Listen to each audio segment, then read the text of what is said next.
this game can be so confusing at times. We've got a maximum of 14 clubs we can have in any one bag, but we feel like we need to swing it very differently from driver to 3-wood to 5-iron to wedge.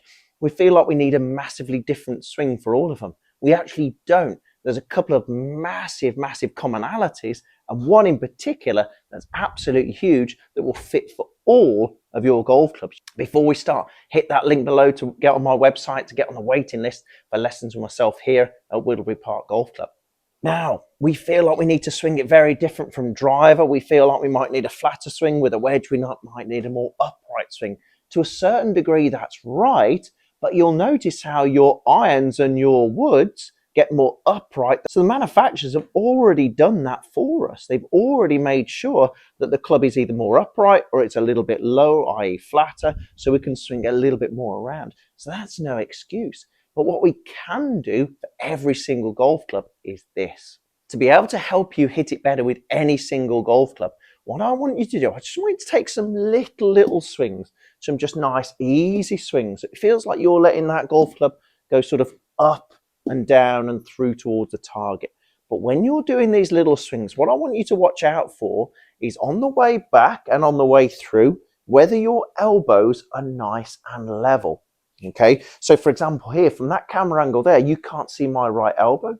And from on the way through, we can't see the left elbow. The trouble is on the way back, if your right elbow gets too high, you'll notice how that shaft gets really steep and we're going to come chopping in. If that right elbow gets low, for example, on the way back, we're going to struggle to get that golf club down to the ground where it should be. The shaft, the elbows have a massive influence on the angle of that shaft. And we know that we have to ideally return that shaft back to pretty much the angle that it was to begin with. We don't want to return it back to here. We definitely don't want to return it back to here. And the big way of doing that is by making sure from the front view, your elbows are nice and level. And it's just really simple visual that you can look at. Just doing these practice swings again. Obviously, we're not going to look at our elbows during the real swing itself. But what I want you to do, just taking these really slow practice swings, check those elbows are nice and level on the way back and on the way through. Because again, on the way through, it's going to be a massive struggle if that right elbow is too high or if that right elbow is too low. It's going to be a massive struggle to move that golf club into a position that it wants to be and needs to be.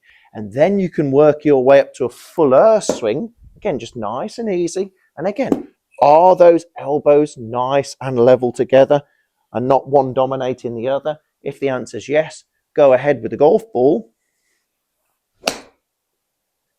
And more often than not, your strike is going to be really solid and you'll be well in control of that club face, so a lot straighter hits. Just make sure those elbows are nice and level on the way back, nice and level on the way down and through.